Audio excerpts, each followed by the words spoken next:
to train the obliques for boxing. Hello everybody, welcome to Boxing Science. In this video, I'm going to be sharing some key tips on how to train the obliques for boxing. First of all, what are the oblique muscles? These are muscles that are just sitting at the side of your core. These are classed as lateral stabilizers as they look to try and control lateral movement of the spine, but also contribute to rotational movements of the spine as well. Lateral stabilization, this is really important for side bending during boxing, whether you're doing your slips, your rolls, your counters. Side bending is really important, but it's really important to not over side bend as well. This can leave us in a technically disadvantaged position. And one of the key roles of the obliques during boxing is its contribution towards torso rotation. That rotational strength and rotational power is really vital for that torso rotation to transfer that force through the kinetic chain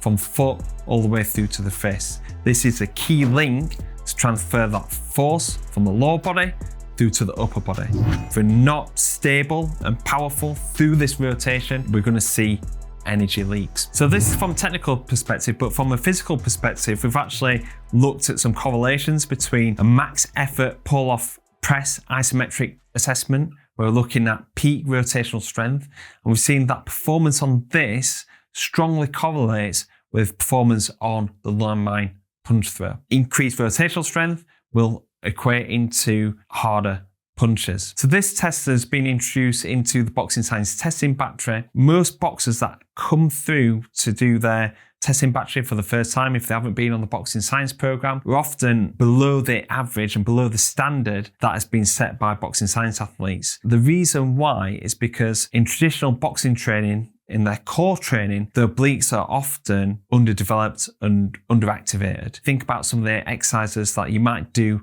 in the gym. There might be some side bends, might be some sit-ups with some rotation in there, some Russian twists, really popular exercise. Even though that these have been beneficial in the past, we're not actually overloading that rotational aspect and really increasing the activation and strength of the oblique muscles. Boxers are really strong through their abdominal muscles. During these exercises such as Russian twists, they are activating, prioritizing the strength coming from the abdominals that is taking over the contribution of the obliques. What we need to do is to try and isolate them and also overload them as well. In these example exercises that I just used, boxers can just do reps and reps. They can do 20, 30, maybe even 50 reps on each side doing like an exercise such as Russian twist. The key metric that we're looking for is peak rotational strength. And we need to try and increase that and overload that to be able to get physical adaptations to transfer rotational strength and power through to a more powerful punch. So how do we actually train the obliques? Well, at Boxing Science, we have our 4 pillars of core training, which is anti-extension, hip flexion with neutral spine, but the main 2 for the obliques, anti-lateral flexion and anti-rotation. Anti-lateral flexion is resisting lateral flexion of the spine. Anti-rotation is resisting rotation of the spine. Target different exercises in this in 3 different phases. We use stability, strength, and then power. So stability, focusing on very little or no movement, isometric pull-off press, where we're just resisting that movement. We've also got farmer walks, banded farmer walks, and different variations of this to resist that lateral flexion. We've also got side plank in there as well. And then we work to strength, which is resisting the movement through increased range of motion. So we're now actually allowed to do rotation, not looking to over rotate. So an example exercise for anti-rotation would be cable rotations, different variations of the cable rotations where we're looking to overload the eccentric during a cable rotation, fixing that lower body using a Swiss ball, focus on upper body rotation. Then we've also got seated rotations as well. And then we look to challenge anti-lateral flexion through the range of movement. We've got rotational plank, and we've also got landmine rotations as well. And then we look to increase power, force expression done in a rotational fashion, but also whilst challenging that anti-lateral flexion. Standing med ball rotational throws, split stance rotational throws as well, and different variations of the med ball throws, whether it's from a kneeling position, split stance, or bilateral standing. And then we've got, for the anti-lateral flexion, the rotational slams. We are rotating the spine. The main thing is to resist that lateral flexion when we're going into that concentric phase and also in the eccentric phase as well. Now we're going to show you several exercises to develop the oblique muscles for boxing and combat sport performance. These video demonstrations are taken from our Ultimate Coaching for Combat Sports workshops. If you're wanting to get access to videos like this and also theoretical presentations, you should check out our online course, the Ultimate Coaching for Combat Sports, where we share over 10 different workshops where we're sharing the science behind the boxing science training methods and the practical tools where you can start implementing it with your athletes in your training environment. Now enjoy these exercises to help improve and develop the oblique muscles for boxing and combat sports. Shoulders back and down, arm out. We're going to go for like about 20 to 30 seconds on each side. Again, maintaining that neutral posture, this hands out for balance. And then just having a little touch, making sure that our core's switched on, making sure we're staying nice and aligned. Can do a banded variation, a little bit similar to the pull-off presses. We're creating that little bit of a bounce, increasing that muscular activation. Sorry, I'm coming through. And you're having to keep that core nice switched on to make sure you maintain that neutral posture. The isometric hold, which is great to do on the cables and to do with feedback with the dynamometer. 3, 2, 1. Basically trying to rotate as fast and as hard as we can into there. We can also do that up against the wall. Is to do it with a med ball, probably on line with the sternum, outside of the hand, hands on line with the sternum, center of the chest, head up. 2, 1.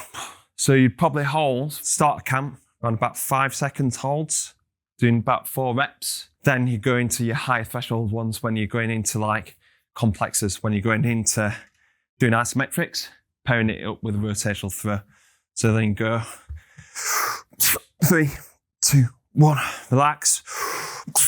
3, 2, 1. So you can do partner resistance. So you can push against me as hard as you can. You started. Come on. Yeah, so you can do longer holds. You can do reactive holds where you're literally jumping into it. There. Go. 3, 2, 1. You've got switched on straight away. Go. 3, 2, 1. Variation in terms of resistance. So holding it there. You can keep pushing either side, and Ben's having to really switch on his core. Great one to do with large groups is to go against each other, shoulders back and down, and off we go. Started yet? No, I hadn't. And if somebody is maybe stronger in the lower body, not as strong in the core, do it all from the knees. So go onto your knees, there, 2, 1, there, 3, 2, 1. And you can do 2, 1, 3, 2, 1. Holding against there. And then we can do little variations each time. And then we can go more chaotic.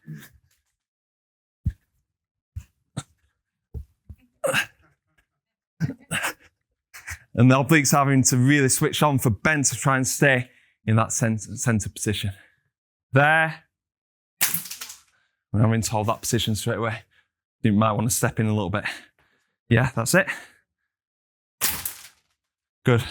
Ben's having to really switch on them obliques very quickly. Shoulders pin back. Yes, there's a little bit more upright.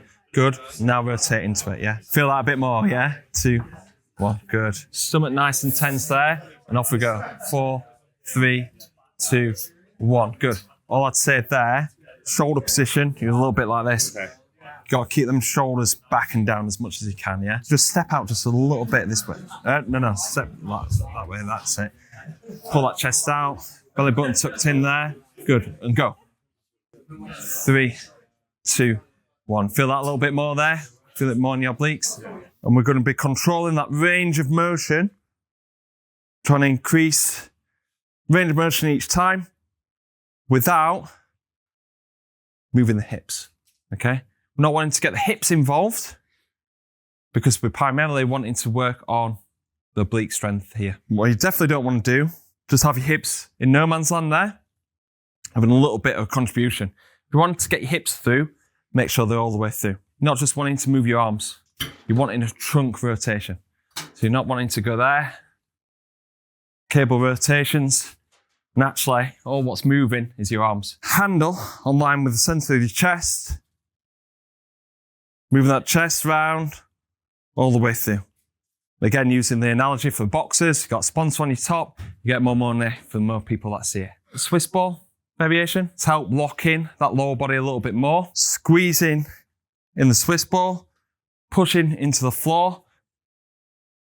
Now, it's near impossible for my hips to be moving, contributing to that action.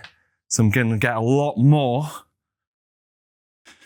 through the obliques here, working that rotation. Starting in a slightly flexed position, nice and long. Going to cheat it all the way through and come back. 4, 3, 2, 1. Push out. 4, 3, 2, 1. So I'm getting a lengthening of the lats, which is going to be getting my obliques working in there. We're cheating it all the way through to that position. We're locking in the hips there, and then we're controlling it all the way back.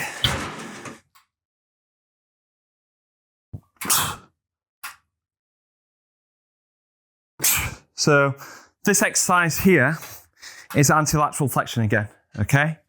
We're allowing our body to rotate, but the main challenge here is this, not letting our body flex to the side, okay? We're also keeping these hips fixed in position. One arm bends, one arm straight, then bringing it back up into the middle. Chest again. Try and show that logo off on your chest all the way through. Keeping them hips fixed in position. If you're wanting to use the hips properly. That's where you drop in, drive up, drop in, drive up, drop in, drive up. And then it serves a purpose then, because we're actually using it. You don't want your hips to be in no man's land. And it's just slightly contributing. Loose arms, just bringing it down to here, dragging it back up.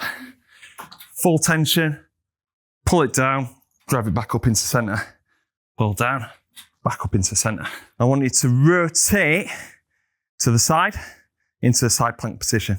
Really work onto your feet, yeah, that's it. And then back. So even though it's got rotation in the name, that doesn't mean that it's just a rotation exercise, it's actually lateral, anti-lateral flexion. A couple of reasons. One, you turn over into a side plank position.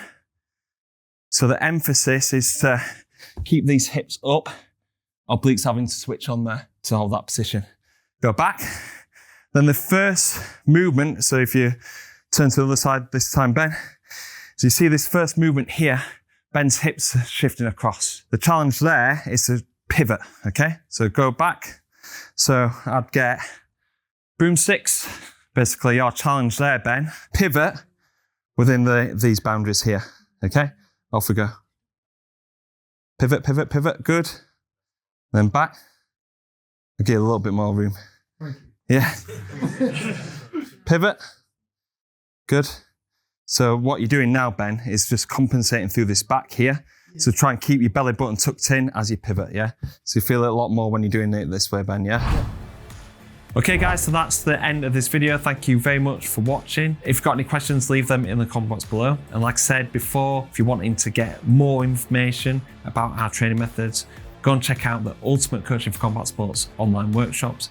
This is the most popular boxing and combat sports strength and conditioning workshops in the world. So go and check out the link in the description where you can access this anywhere in the world. Hopefully see you on the next video of Boxing Science.